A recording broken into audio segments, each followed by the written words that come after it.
Hello everyone, আসসালামু আলাইকুম। আপনারা সবাই কেমন আছেন? আলহামদুলিল্লাহ, আমি আপনাদের দয়ায় খুবই ভালো আছি। কে কোথা থেকে আমার আজকের ভিডিওটি দেখছেন সবাইকে জানাই একদম মন থেকে আন্তরিক শুভেচ্ছা। আজকের ভিডিওটি দেখার অনুরোধ জানাচ্ছি। আজকে আপনাদের জন্য খুবই মজাদার অল্প সময় বাচ্চাদের টিফিন সকাল বিকেলের নাস্তা রেসিপি নিয়ে আসছি। এটি এতটাই মজা হয় আপনারা না বানালে বুঝতেই পারবেন না। চলুন কথা না বেরিয়ে মূল রেসিপিতে চলে যাই। প্রথমেই লাগছে সসেস আর লাগছে চিজ, স্লাইস চিজটা নিয়েছি, আর লাগছে ডিম। আপনারা আপনাদের পরিমাণ মতো বাড়িয়ে কমিয়ে উপকরণ নিতে পারেন। দিয়ে দিয়েছি একটা ডিম, 1/4 কাপ দুধ, অবশ্যই এটা ঠান্ডা দুধ দিতে হবে। আর দিয়ে দিতে হবে স্বাদ মতো লবণ, 1/2 চা চামচের মতো গোলমরিচ। ডিমটাকে খুব সুন্দর করে ফেটিয়ে নিতে হবে।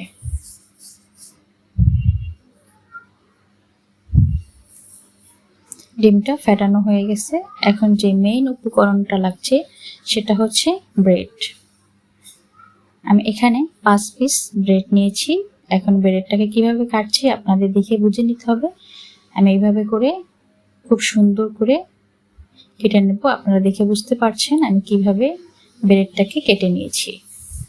আর এটা যে কাটা অংশটা রেখে দিলাম, এটা আমি অন্য একটি কাজে লাগিয়ে নিব। এইভাবে করে কিন্তু আমার সবগুলো ব্রেড কাটা হয়ে গেছে। এখন আমি একটি বেলনা নিয়ে নিয়েছি। এইভাবে করে রুটির মতো করে পাতলা করে বেলে নেব। আপনারা দেখে বুঝতে পারছেন আমি কাজটা কিভাবে করেছি।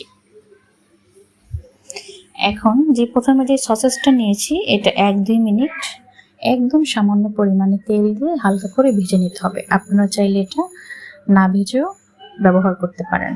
আমি এখন ব্রেডের সাইজ অনুযায়ী সসেসগুলো কেটে নিয়েছি। এখন নিয়ে নিয়েছি একটি ব্রেড, দিয়ে দিব 1 পিস স্লাইস চিজ। আপনারা চাইলে এখানে কিন্তু গ্রেট করুন চিজটা দিতে পারেন, বাড়িয়ে কমিয়ে নিতে পারেন। এখন এটার উপরে চিজটা দিয়ে দিয়েছি। এখন নিয়ে নিব একটি সসেস। এখন যে বাড়তি যে অংশটা যেটা প্রথমে ডিমটা গুলিয়ে রেখেছিলাম, সেই ডিমটাকে এভাবে হাত দিয়ে একটু লাগিয়ে নিতে হবে এটাকে ফোল্ড করার জন্য। এখন এইভাবে করে খুব সুন্দর করে আমরা যেভাবে রোল রেডি করি ঠিক এইভাবে করে করে নিতে হবে। দেখুন একটা কিন্তু খুব সুন্দর করে হয়ে গেছে। আমি আপনাদের সুবিধার্থে আরো একটি করে দেখাবো। আরেকটি নিয়ে নিয়েছি ব্রেড, চিজ দিয়ে দিয়েছি, সসেসটা দিয়ে খুব সুন্দর করে ফোল্ড করে নিতে হবে। এইভাবে করে আমি সবগুলো নাস্তা রেডি করে নিয়েছি।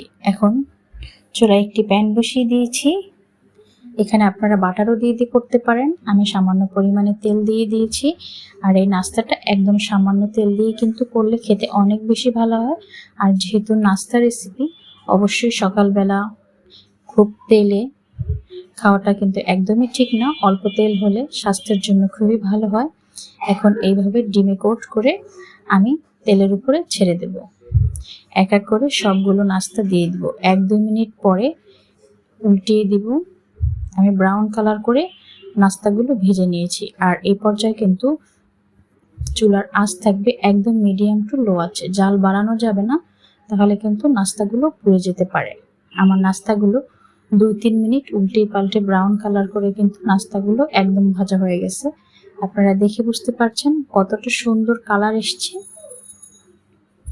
মাশাআল্লাহ, খেতেও কিন্তু অনেক বেশি টেস্টি হয়। এরকম একটি অল্প সময় নাস্তা আপনারা বাচ্চাদের টিফিনে বা সকালে বিকেলে কিন্তু দিতে পারেন। পেটটাও ভরা থাকবে আর খুবই কিন্তু হেলদি একটি নাস্তা।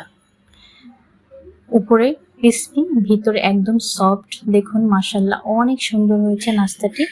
ভিডিওটি ভালো লেগে থাকলে অবশ্যই চ্যানেলটি সাবস্ক্রাইব করার অনুরোধ থাকবে।